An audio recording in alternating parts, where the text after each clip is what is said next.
नमस्कार मंडळी, स्वागत आहे तुमचं आपल्या लाडक्या चॅनल लाईव्ह विथ गौरवमध्ये. आणि बाप्पाला निरोप देण्याची वेळ आलेली आहे. आज शेवटचा दिवस आहे, अनंत चतुर्दशी आहे आणि बाप्पा आज आपल्याला निरोप देत आहेत, निघत आहेत. तर अकोल्यातल्या बाप्पांची मिरवणूक आज आपण बघणार आहे आणि अतिशय भारी आणि अतिशय जबरदस्त अशी आपली ही मिरवणूक असते. दरवर्षी खूप भारी असते. आणि इथे मी मानाच्या गणपतींजवळ आलो होतो सुरुवातीला, म्हणजे मधातूनच घुसलो मी रॅलीमध्ये. तर पहिला गणपती आपला पुढे आहे, दुसरा, चौथा आणि तिसरा गणपती आपण बघत आहे. तर श्री जागेश्वर गणेशोत्सव मंडळ. तर इथे आलो, छान टिक्का वगैरे लावला लहान मुलांकडून आपण, आणि बँड वगैरे तर मी तुम्हाला ऐकवतोच, कारण आज हा आपला पार्ट 1 आहे, ज्याच्यामध्ये मी तुम्हाला दिवसाची मजा दाखवते आणि रात्रीची मजा ही नंतरच्या ब्लॉगमध्ये येणार आहे, कारण मी मधात घरी गेलो होतो. तर हा गणपती आहे मानाचा तिसरा, जो की जागेश्वर गणेश मंडळ आहे आणि अतिशय भारी यांचं डान्स वगैरे ते चालू होता. तर मानाचा दुसरा गणपती आणि मानाचा पहिला गणपतीचा मान हा 12 गणेशोत्सव मंडळाचा असतो आणि हा आपल्या अकोल्यातल्या सगळ्यात प्रसिद्ध आणि सगळ्यात जुनं मंडळ आहे. त्यामुळे ह्या गणपतीच्या पेंडॉलला आपण सगळ्यात पहिला मान दिलेला आहे. त्याच्यानंतर इथे दुसऱ्या गणपतीजवळ आलो होतो आपण मानाच्या. ह्या गणपतींचे दर्शन घेतले आणि आता आपण पहिल्या गणपतीचं दर्शन घ्यायला जाऊया. तुम्हाला दाखवतो 12 गणपती कसा असतो. तरी आपण व्लॉगमध्ये बघितलंच असेल, तरीसुद्धा परत एकदा आपण बघूया आणि मग पुन्हा आपण रिटर्न जाऊया, कारण सगळे गणपती बॅक साईडला आहे आणि मानाचा गणपती हा पुढे आला होता म्हणून मी पुढे आलो होतो. आणि इकडे आलं म्हणजे गुलाल तर लागणे आहेतच, आणि तुम्ही बघू शकता किती गुलाल लागला आहे, टिक्काही किती डेंजर लागलेला आहे. तर मानाचा आपला पहिला गणपती 12 गणेशोत्सव मंडळ आणि अतिशय छान आणि अतिशय पारंपरिक पद्धतीने हे बाप्पांना निरोप देतात. दरवर्षी छान पालखीत बाप्पांना घेऊन जातात आणि छान आपली अकोल्याची जी फेमस आहे दिंडी, तर दिंडीचं वाजन नेहमीच आपल्या 12 गणपतीकडे तर असतंच आणि बाकी पण गणपतीकडे असतं. आणि इथे छान वाजत गाजत बाप्पांना निरोप दिला जातो. तसं बाप्पांना आपण वाजत गाजत घरी आणतो, तसंच वाजत गाजत बाप्पांना निरोप देखील देतो आपण. निरोप देताना डोळ्यात पाणी असतंच, पण पुढच्या वर्षी येणार याची आतुरता लागलेली असते आणि दरवर्षी बाप्पांना आपण याच आनंदात आणतो आणि 10 दिवसानंतर आपण 11व्या दिवशी बाप्पांचं विसर्जन करतो, बाप्पांना त्यांच्या घराकडे निरोप देतो. तर इथे छान हार वगैरे घालणं सुरू होता आणि आता मी कमी बोलतो आणि तुम्हाला इथले बँड्स वगैरे आणि इथला जो माहोल आहे तो जरासा ऐकवतो.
तर मी आता परत एकदम लास्ट गणपतीकडे आलो होतो आणि लास्ट गणपतीपासून आपण आता पुढे जाऊया, कारण इथे वादन जे आहे ते नाही आहे. कारण जेव्हा आपण जय हिंद चौकापाशी असतो तर जय हिंद चौकापासून मिरवणुकीला सुरुवात होते, म्हणून त्या चौकामध्ये पोचल्यावरच सर्वजण आपलं वादन जे काही असेल, ज्यांनी दिंडी आणली असते, कोणी बँड आणलेला असते, कोणी DJ आणलेला असते, तो तिथून सुरू करतात आणि तिथून सुरू झाला की मग तो पूर्ण मिरवणुकीत वाजत गाजत जातो आणि रात्री 12पर्यंतच आपल्याला परमिशन असते, त्यामुळे मग 12ला बंद होतं आणि मग नंतर सायलेंटमध्ये गणपती जे आहेत ते जय जयकार करत फक्त पुढे निघतात. सर्व भाविक जे जय जयकार करतात आणि बाप्पा रॅलीमध्ये पुढे चालत असतात. तर अशा पद्धतीने आपल्या अकोल्याची जी रॅली आहे ती चालत असते. तर वीर भगतसिंग गणेशोत्सव मंडळाचे आपण गणपती बघत आहे. एका लाईननी सर्व गणपती लागलेले आहे आणि रात्रीच गणपती बाप्पा उठवलेत आणि ते रात्रीच लाईनमध्ये आणून लावतात इथे. तर बघू शकता किती भारी वाटत आहे. सगळे बाप्पांचे जे काही रूपं आहेत किंवा बाप्पांचे वेगवेगळ्या रूपात जे आपले बाप्पा होते ते एका लाईनने आपल्याला जाताना आता दिसत आहेत. आज आता आपला हा शेवटचा निरोप आहे बाप्पांना. नंतर पुढच्या वर्षी आणखी नवीन रूपात आपल्याला बाप्पाला बघायला मिळणारच आहे. तर तुमचे बाप्पांचे जे काही पेंडॉल आहेत काही राहिले असतील माझ्याकडून तर मला कमेंट येतच आहेत, पण यावर्षी नाही झालं. 3च व्लॉग बनवतो आपण, पार्ट 1, पार्ट 2, पार्ट 3. तर तुम्ही बघितलाच असेल, नसेल बघितला तर बघून घ्या. तर 3 पार्ट बनवतो, त्यामुळे त्यामध्ये काही गणपती राहिले असेल तर खरंच क्षमा असावी, कारण एवढ्या जागी पोचणं पॉसिबल नव्हतं. तरीसुद्धा खूप गणपतींकडे मी पोचलो होतो. तर तुमचा राहिला असेल तर दरवर्षीप्रमाणे पुढच्या वर्षी मला कमेंट करा आणि नक्की मला इन्स्टाला तुमचा ॲड्रेस परफेक्ट पाठवा, जेणेकरून मी तिथे आल्यावर नक्की येईल. तर इथे थोडंसं वादन ऐकूया लालबागच्या राजांकडचं.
तर हा आपल्या अकोल्याचा गणेश घाट आहे, जिथे घरगुती बाप्पांचे विसर्जन केले जातात.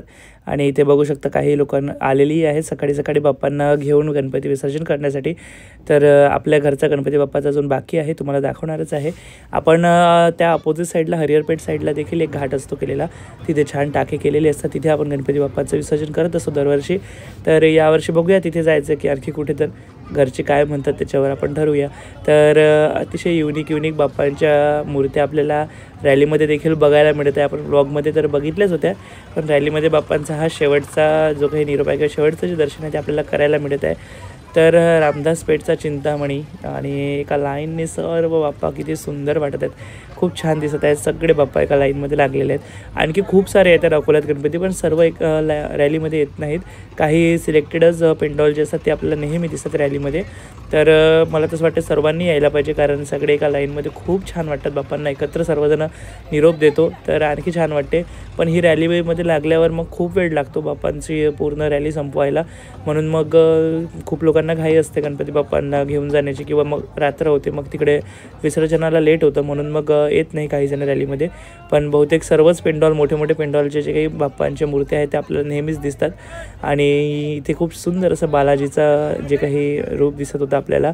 पण हा पेंडॉल मी बघितला नव्हता, आय थिंक मला आठवत नाही की मी या पेंडॉलकडे आपल्या गणपती दर्शनाच्या ब्लॉगमध्ये गेलो होतो, पण इथे दर्शन होऊन गेलेत. तर बरं झालं, छान झालं.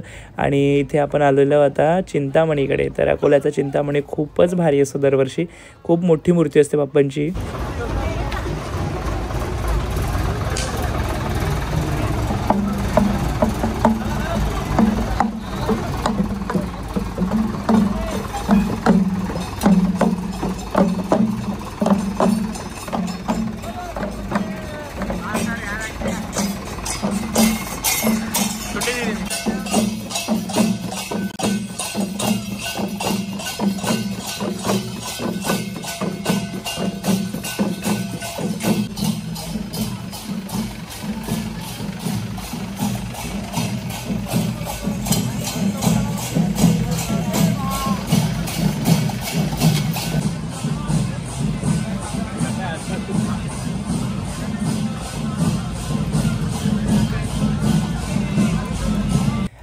तर आपण पुन्हा संध्याकाळी तर येणारच आहे बाप्पांना निरोप देण्यासाठी आणि संध्याकाळचा माहोल तुम्हाला नेक्स्ट व्लॉगमध्ये पाहायला मिळेल, कारण हा दिवसाचा माहोल आहे जो थोडासा आता आपल्याला कमी वाटत आहे, कारण इथे वाद्य सगळे वाजायचे बाकी आहेत अजून.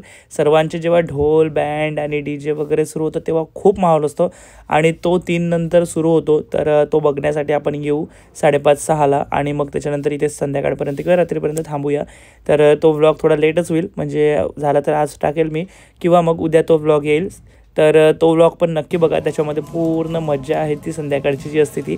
तर एका लाईनने बघा बाप्पा किती भारी वाटत आहे, सर्व एक सोबत लागलेले आहेत. तर आणि छोटे पेंडॉल पण इथे आहेत रॅलीमध्ये आणि मोठे पेंडॉल देखील आहेत. सिंधी कॅम्पचा चिंतामणी देखील आपल्याला बघायला मिळणार इथे. तर नक्की या रॅलीमध्ये आपल्या घरचं विसर्जन करा आणि मग इथे या बाप्पांना शेवटचा निरोप देण्यासाठी. आपल्या घरच्या बाप्पांचं पहिले विसर्जन करून घ्या, कारण मग मला वाटते उद्या चंद्रग्रहण आहे, तर उद्याचे दिवस ठेवणं योग्य नाही. त्यामुळे आज सर्वांनी बाप्पाला निरोप द्यायला पाहिजे आणि मग नाही तर सोमवारी द्यावं लागेल, एक दिवस थांबावं लागतं. तर आज पॉसिबल सर्वांनी बाप्पांचं विसर्जन आजच करायचं आणि उद्या मग जे काही चंद्रग्रहण आहे तेही देखील बघा आपल्या भारतामध्ये दिसणार आहेत चंद्रग्रहण, त्यामुळे तेही बघायलाच पाहिजे, मस्त आहे. तर चला आता आणखी बाप्पा आहेत पुढे ते बघूया आणि मग मी पण घरी जातो थोडं.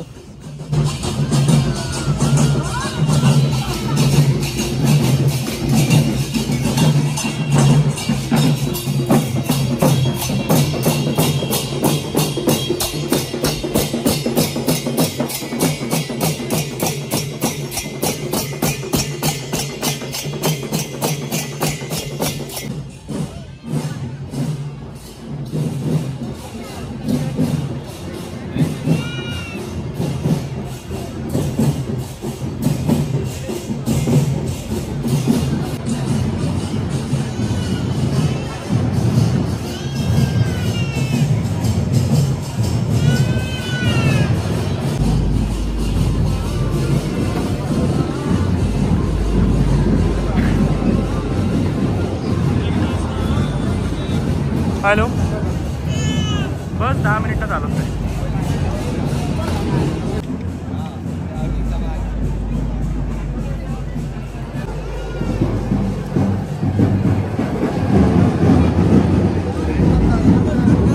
बिलकुल. कुठे आहे तुमचा गणपती?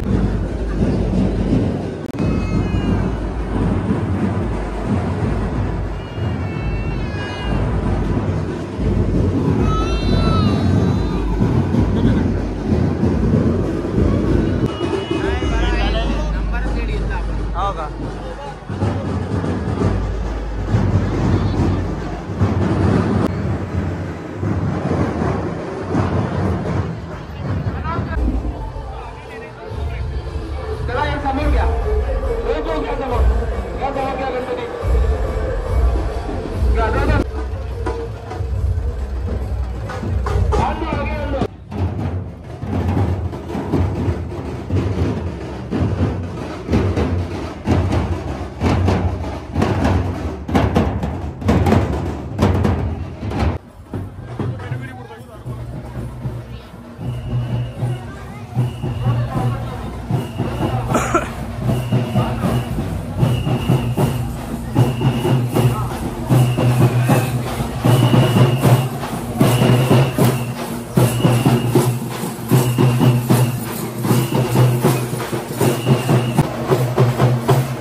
तर मंडळी आपली मिरवणूक जी आहे ती थोडीफार बघितली मी आणि मग आपल्याला घरी देखील यायचं होतं, कारण आपल्या घरच्या बाप्पांना देखील निरोप द्यायचा होता. पण तुम्हाला तर माहिती आहे आपल्या घरी दरवर्षी आपण बाप्पाला ठेवतो आणि मागच्या वर्षीच्या बाप्पांची मूर्ती जी आहे ती विसर्जन करतो. तर इथे आज बाप्पांना छान शेवटचा दिवस असल्यामुळे आपण ताट दाखवतो. त्याच्यामध्ये खूप सारे पक्वान असतात, जे की पुरणाची पोळी असते, त्याच्यानंतर मोदक तर आपले असतातच, भाजी पोळीचं सगळं जेवण जे असतं ते छान बनवलं जातं. आणि इथे 2 प्रकारचे आपले ते मोदक देखील बनवले होते बाप्पांसाठी. तर ह्या वर्षीचे बाप्पा आहेत ते आपल्या घरीच राहणार आहे आणि मागच्या वर्षी जी आपली बाप्पाची मूर्ती आहे ती तुम्हाला दाखवतोच मी. तर त्यांचं विसर्जन आज आपण करणार आहे आणि ह्या बाप्पांची जी काही मूर्ती आहे ती आपली 1 वर्ष आता घरीच राहणार आहे.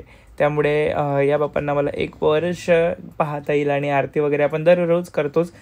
चतुर्थीचा उपवास देखील असतो माझा आणि बाप्पाचा चतुर्थीला आपण मोदक दाखवतो, आरती करतो. तर हे आपल्या मागच्या वर्षीच्या बाप्पांची मूर्तीची देवघरात ठेवलेली होती मी. तर इथे खूप सुंदर असं बाप्पांना देखील हार, मोदक आणि छान जीव घातलेलं इथे पण. तर सर्वजण आलेलेच होते, तर म्हटलं आरती करून घेऊ बाप्पांना, मग नंतर हलवायचं आणि घेऊन जायचं मग विसर्जनाला.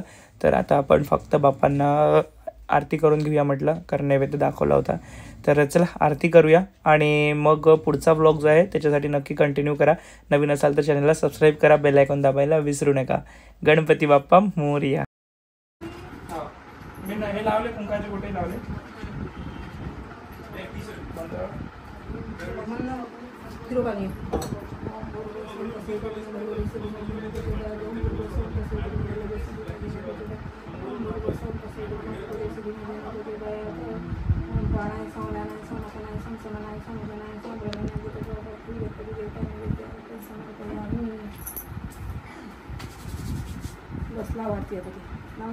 मोरया मंगल मूर्ती मोरया, सुखकर्ता दुःखहर्ता वार्ता विघ्नाची, पूर्वी पूर्वी सर्वांगी सुंदर सिंदुराची, कंठी धडके माड मुक्ता पडाची. जय देव जय देव जय मंगलमूर्ती, बेलापूर मंगलमूर्ती, दर्शन मात्रे मानस अंबर गरजती, दाता ठुमकट ठुमकट नाचे गणपती, शंकर पार्वती कौतुक पाती. जय देव जय मंगलमूर्ती हो श्री मंगलमूर्ती, दर्शन मात्रे मानस रे मात्रे. पीतांबर फणीवर वंदना, सरळ सोंड वक्र तुंड त्रिनयना, दास रामाचा वटपाय सदना, संकटी पावावे निर्वाणी रक्षा, सुरवर वंदना. जय देव जय मंगलमूर्ती हो श्री मंगलमूर्ती, दर्शन मात्रे मानस. सरळ वाट चालली तिकडचे तुरती. जय देव जय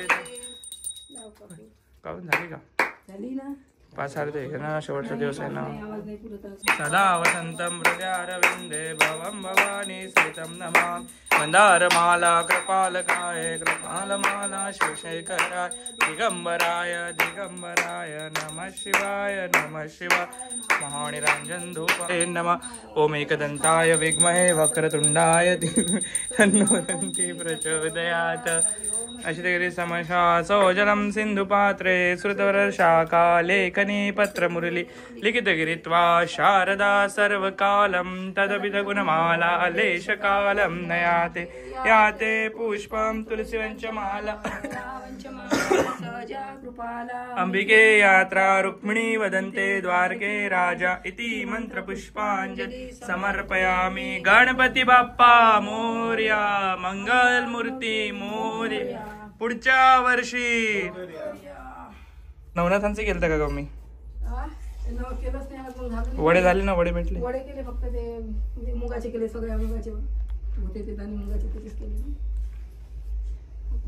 काय करतो जास्त काही त्याला टाइम लागत होता, मग एक गाठामध्ये बनवायचे जास्त टाइम गेला.